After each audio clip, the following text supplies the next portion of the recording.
Everyone, আসসালামু আলাইকুম। কেমন আছেন আপনারা সবাই? আশা করি খুব ভালো আছেন। আমিও খুব ভালো আছি আলহামদুলিল্লাহ। তো রাস্তা থেকে ব্লগটা আপনাদের সাথে শুরু করছি। বাড়ি থেকে বেরোনোর সময় স্টার্টিং অনেক তাড়াহুড়ো ছিলাম, তার জন্য স্টার্ট করতে পারিনি। তো রাস্তা থেকে স্টার্ট করছি ব্লগটা। দেখতে পাচ্ছেন আমরা টোটো ধরে নিয়েছি, কোথাও একটা যাচ্ছি। কোথায় যাচ্ছি সেটা জানার জন্য আমার পুরো ব্লগটাই দেখতে হবে। তো চলে এসেছি আমরা স্টেশনে। খুবই তাড়াহুড়োর মধ্যে একটা টোটো পেয়েছিলাম ফাইনালি। যাই হোক, স্টেশনে দেখছেন খুব একটা ভিড় নেই। তো আমাদের 6:10 ট্রেন ছিল, তো ট্রেনের অপেক্ষা করছি।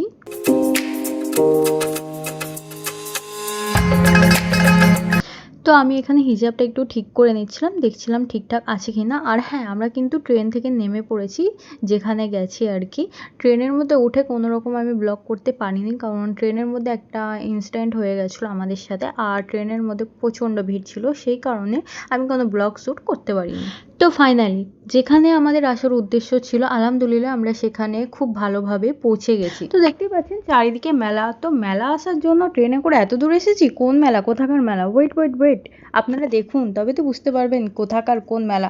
তো প্রচণ্ড খিদে পেয়ে গেছিলো, নেমে একটু কেক খেয়েছিলাম, আর কিছু খাইনি। নিয়ে নিয়েছি ঘুগনি। তো ঘুগনি খেয়ে আমরা একটু বেরিয়ে পড়লাম ঘোরাঘুরি করতে। তো চারিদিক ঘুরছিলাম, ঘুরতে ঘুরতে এই গলার দোকানটা আমার চোখে লাগলো। তো এতটাই মানে গলারগুলো ডিজাইনগুলো এতটাই সুন্দর, কি বলবো, আমি চোখ ফেরাতে পারিনি। তাই বাধ্য হয়ে একটাও কিনিনি, কিন্তু ভিডিও করেছি। আর এখানে চুড়ির দোকান।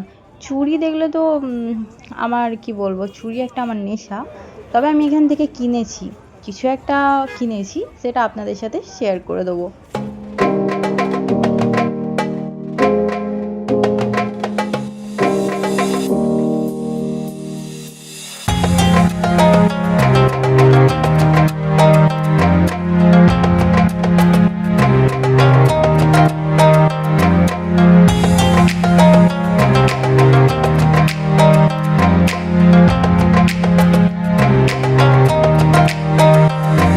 দেখতেই পাচ্ছেন এখানে অনেকগুলো কোল্ড ড্রিঙ্কস আছে। তো আমি কি খাবো সেটাই ডিসাইড করছি, কারণ ঘুরে ঘুরে আমার গলা একদম শুকিয়ে গেছে। তো এখানে নিয়ে নিলাম একটা পুদিনা ড্রিঙ্ক। তো আর অপেক্ষা করবো না, আপনাদের বলেই দিই কোথায় এসেছি। আপনারাও দেখতে পেয়েছেন, যারা যারা চেনেন আশা করি তারা বুঝেই গেছেন যে এটা কোথাকার। আমরা এসেছি রানীগঞ্জ মাজার। প্রথমে এসে আমাদের মাজারে ঢোকা হয়ে গেছে, কারণ মাজারের ভেতরে ভিডিও অ্যালাউ নেই। তো সেই জন্য কোনো রকম কোনো ভিডিও শ্যুট আমি করিনি।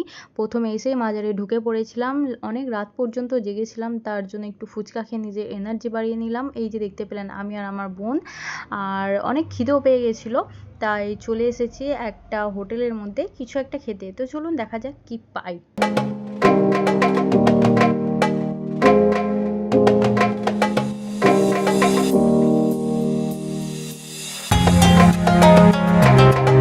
আমরা খাওয়া শেষ করে ফাইনালি একটু বেরিয়ে পড়েছিলাম ঘুরতে। তো অনেক ঘুম পাচ্ছিল, অনেক রাত হয়ে গেছিলো, তাই নিয়ে নিয়েছিলাম একটা চা। এরপর আমাদের ট্রেন ছিল ভোর 5টার সময়। আমরা ওখান থেকে কিন্তু বেরিয়ে পড়েছি খুব তাড়াতাড়ি। আমরা ট্রেনে উঠে গেছি, ট্রেনের টিকিট কেটে। এরপর আমরা চললাম বাড়ি। তো অনেক রাত পর্যন্ত ছিলাম, আমরা সব ফ্রেন্ডরা মিলে এসেছিলাম। খুব মজা হয়েছে, খুব এনজয় হয়েছে। আমি তাদেরকে ভিডিওতে নিইনি, কারণ সবাই তো আর ক্যামেরা ফ্রেন্ডলি হয় না, সেই কারণে আমি তাদেরকে নিইনি। তো চলুন দেখা হচ্ছে আপনাদের সাথে নেক্সট আবার আর একটা ব্লগের সঙ্গে। ততক্ষণ ধরে সাথে থাকবেন, আমার চ্যানেলটি সাবস্ক্রাইব করবেন, লাইক করবেন, আর অবশ্যই কমেন্ট করতে ভুলবেন না। তো চলুন দেখা হচ্ছে পরের নেক্সট ভিডিওতে। ততক্ষণ সুস্থ থাকবেন, ভালো থাকবেন। বাই বাই, আল্লাহ হাফিজ।